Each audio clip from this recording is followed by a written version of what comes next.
저는 올 11월에 결혼식이 예정되어 있었던 예비 신부였습니다. 남자친구였으니 편의상 남친이라고 할게요. 연애 결혼이었고 무언가 풍족하게 데이트를 즐겼던 사정은 아니었습니다. 연애할 때도 영화 보고 싶다는 말도 눈치가 보일 정도로 남친은 쪼들려 있었습니다. 정말 제가 제 차로 남친 모시러 갔고 도시락 싸들고 만나서 만난 거 먹이고 공원 산책하는 게 거의 전부였고요. 창피한 얘기일 수 있는데 돈이 아까워 모텔도 못 갔습니다.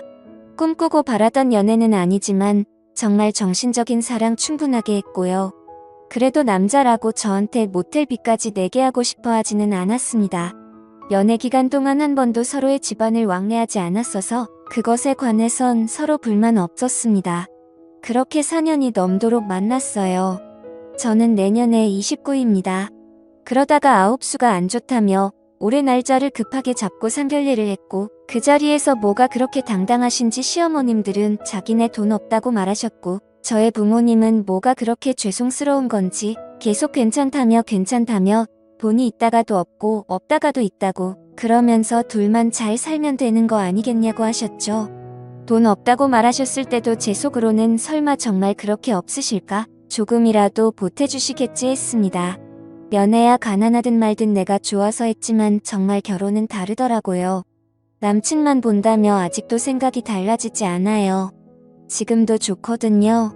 시어머님들이 저희 부모님 앞에서 고개 빳빳하게 들고 돈 없다만 안 했어도 저도 이런 생각 덜합니다. 그런데 정말 돈 한 푼도 안 보태주셨고 남친이 그동안 모은 3천이 전부였습니다. 남친 나이가 30입니다. 직장 생활한 지 2년 정도 되었고 연봉 4천 정도 되는데 월급 모두를 어머니가 관리했나 봐요. 자기 좀 쓰고 집 생활비 보태고 하느라 3천 2년 정말 빠듯하게 모은 거였습니다. 좋게 생각해서 그래도 그럴 수 있다. 그리고 막상 안 주시는 것보단 나은 것 같아. 남은 돈은 비우고 우리끼리 알아서 하자 했습니다. 저는 대략 6천 정도 모았었고요.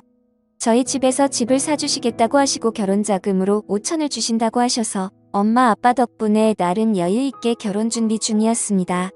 어차피 유산 명목으로 오빠와 저한테 집 한 채씩 해주시려고 했다고 하셨어요.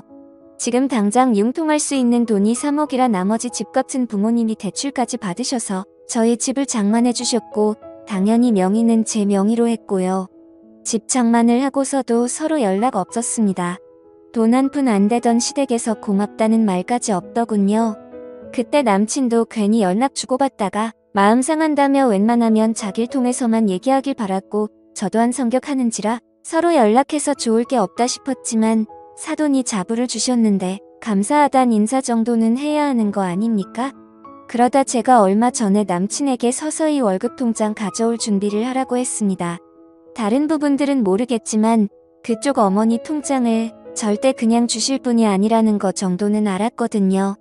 역시나 조용히 넘어가질 않더라고요.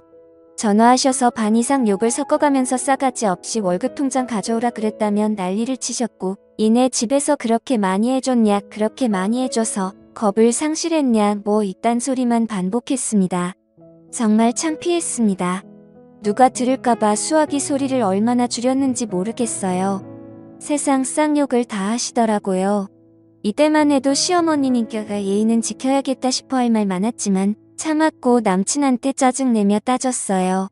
월급 통장이고 뭐고 필요 없으니까 너 알아서 관리하라고 했습니다.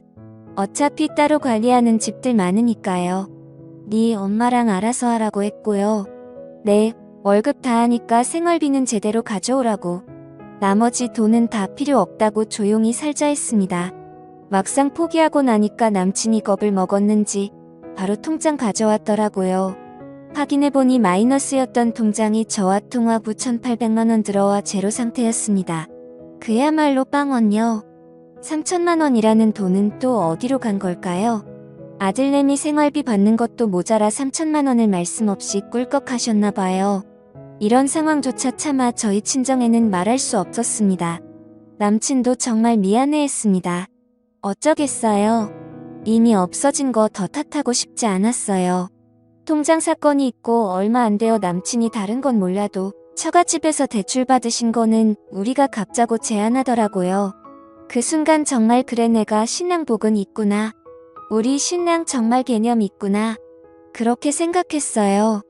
제 월급 자기 월급 계산하면서 몇 년 걸리겠다. 혼자 계산한 모습이 너무너무 예뻐 보였습니다. 그런데 다음날 어머님이 전화가 왔어요.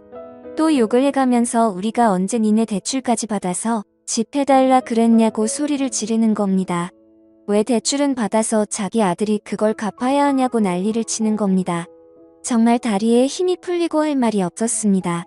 처음 친정에서 저희 보고 돈 갚으라고 대출하신 거 아닙니다.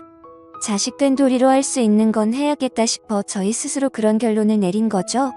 이 남자가 도대체 무슨 말을 어떻게 했길래 아니지 싶어서 화가 나더라고요.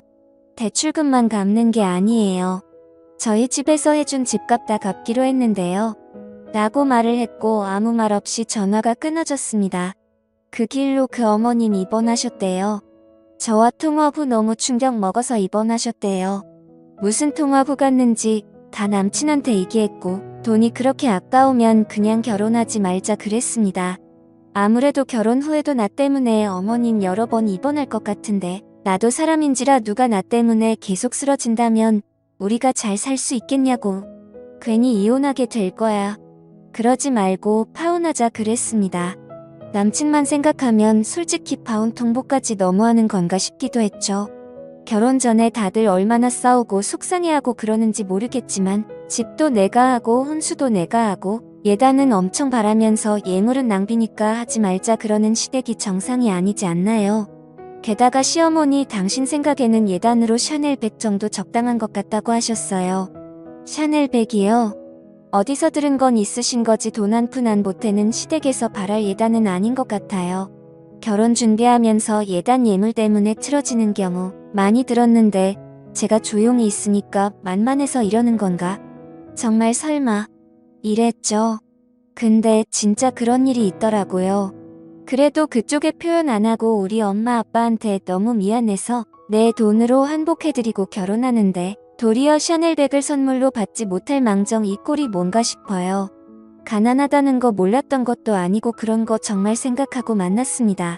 나는 선물이 아니다라고 자부하면서 사랑 하나 믿고 만났어요. 그냥 우리는 행복할 거라고 막연히 생각했습니다. 하지만 이런 일이 있고 나니까 이제 왜 비슷한 집이랑 만나야 하는지 알려주지 않아도 알 것 같습니다. 결국 집은 전세로 놓기로 했어요. 남친한테도 그렇게 통보했고요. 그 소식을 들었는지 병원에서 시어머니에게 전화가 왔어요. 너는 병문안 한 번을 안 오냐며 뭐라고 하실길래 상황을 이해하지 못하시는 것 같아 그냥 괜찮으시냐고 물었고 그때서야 파혼이 웬 말이냐며 자식 없는 집값을 자기 아들이 어떻게 갚냐며 울먹이셨고 계속 그것만 물고 늘어주셨어요. 자긴 그런 집에서 살아본 적도 없고 본 적도 없는데 있는 집에서 딸 시집 보낼 때는 그 정도 해줄 수 있는 거 아니냐며 말을 계속 이어나가시길래 저희 집 없는 집인데요. 대출 받아서 집 산 거잖아요. 우리가 담보 없이 능력 안 되니까 부모님이 대신 대출 받으신 건데 그걸 왜 저희 부모님이 부담해야 하나요? 그리고 둘이 같이 갚는 거지 왜 아들 혼자 갚는 거라고 생각하세요? 그랬더니 거친 숨소리만 씩씩 나더니 끊고는 남친한테 또 무슨 말을 하셨는지 남친이 저한테 와서는 그 집은 그냥 전세 주고 우리는 우리 형편에 맞는 집에서 살자 하는 겁니다. 그래서 그것도 싫다고 했습니다. 어머니 어떤 사람인지 모를 때야 남친이랑 어디서 살던 둘만 있으면 행복할 줄 알았는데 알고 나니까 남친이 집을 해온다고 해도 싫어지더라고요. 서로 행복을 빌어주자 관두자고 했고 그렇게 파혼했습니다. 전화기 꺼놓고 저도 마음 정리 중입니다. 부모님께 대충은 말했고 속상해 하시지만 돈 문제로 지금부터 그러는 거면 안 하는 게 나은 것 같다고 하십니다. 그쪽 어머님은 아직도 병원에 계십니다. 아직도 사태 파악이 안 되시는지 계속 왜 너는 병문안도 안 오냐고 난리시랍니다. 남친도 마음이 정리가 안 되는지 힘들어합니다. 정말 그런 시어머니와 살 자신이 없어 파혼했지만 저도 남친만 생각하면 마음이 흔들립니다. 그냥 부모님께 연락하지 말라고 그러고 남친만 보고 살까 하다가도 내가 뭔지 천륜을 끊고 말고 하는 건가 싶어서 눈물이 나곤 합니다. 앞으로 이렇게 사람 하나 보면서 사랑만 할 순 없겠죠. 저도 이젠 이것저것 따지면서 누군가를 만나야 되겠죠. 제가 아직 철이 없는 건지 모르겠습니다. 제가 잘못한 걸까요? 댓글로 현명한 조언 부탁드려요. 감사합니다.